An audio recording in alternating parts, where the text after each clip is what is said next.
A few years ago, the Nevada Highway Patrol made a stop on a subject. It was a moving violation. The vehicle was a late model Suburban that was all decked out.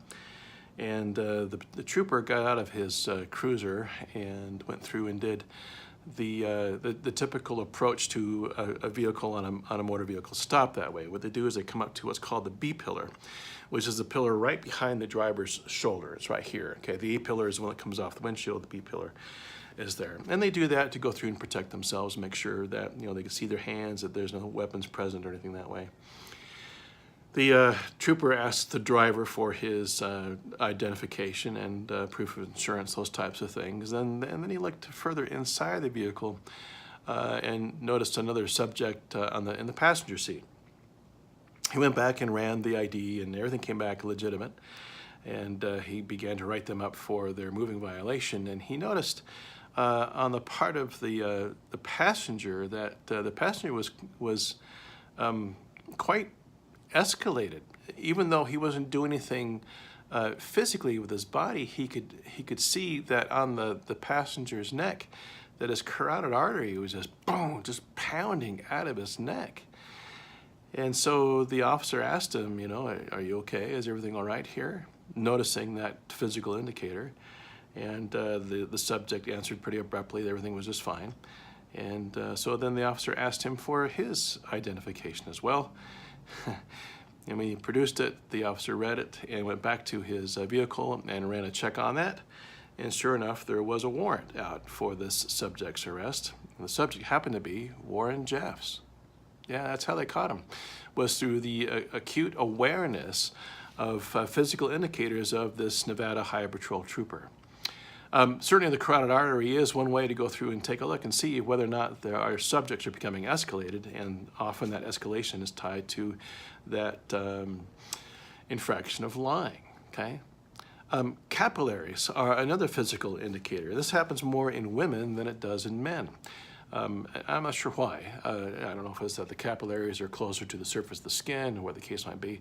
And you've seen this, and this happens more in fair-skinned, blonde to auburn reddish-haired types of individuals where when they become escalated, when their heart is pumping, the adrenaline's moving, maybe in a public speaking kind of context kind of thing, you can see the capillaries start to burst around their top part of their chest and then move up into their neck and so on. Almost like a thermometer going up that way. And these are indicators. And what's happening is that there's an escalation of heart rate, there's an escalation of blood pressure, and as a result, those capillaries are it's not like a bruise or a hematoma or something that way, but it's just enough to go through and see that redness appear. And when that happens, that becomes a physical indication, a cue, not necessarily of deception, but that the subject is escalated in some way, and that escalation might be tied to deception there. And then there's the heavy sighing or yawning, or what we get into what's called pursed lip breathing. When a subject becomes escalated, their breathing can become shallower as a result and faster. So there's a change in their respiratory rate as well as a detected change in their heart rate. Heart rate goes up, respiratory rate goes up, it's more shallow, and as a result of being more shallow, they're not blowing off the bad air that's accumulating within them, and eventually they become hypoxic as a result of that. And so the yawn, the heavy sigh are attempts, the body's physiological taking over what's going on to go through and say, hey, man, we got to shake off this bad air.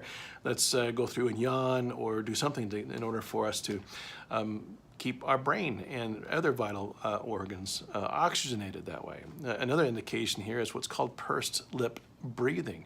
And you've done this on some level. If you're a runner, I know a couple of you are.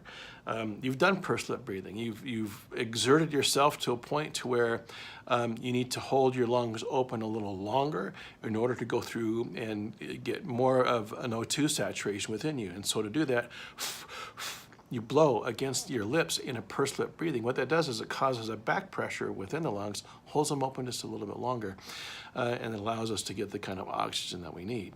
Well, I've only seen pursed lip breathing in a very extreme circumstance with somebody who was just over the top in terms of their escalation. Not often, but the sighing and the yawning are certainly pretty dead-on physical indicators that, at the very least, that they are physiologically escalated, all right?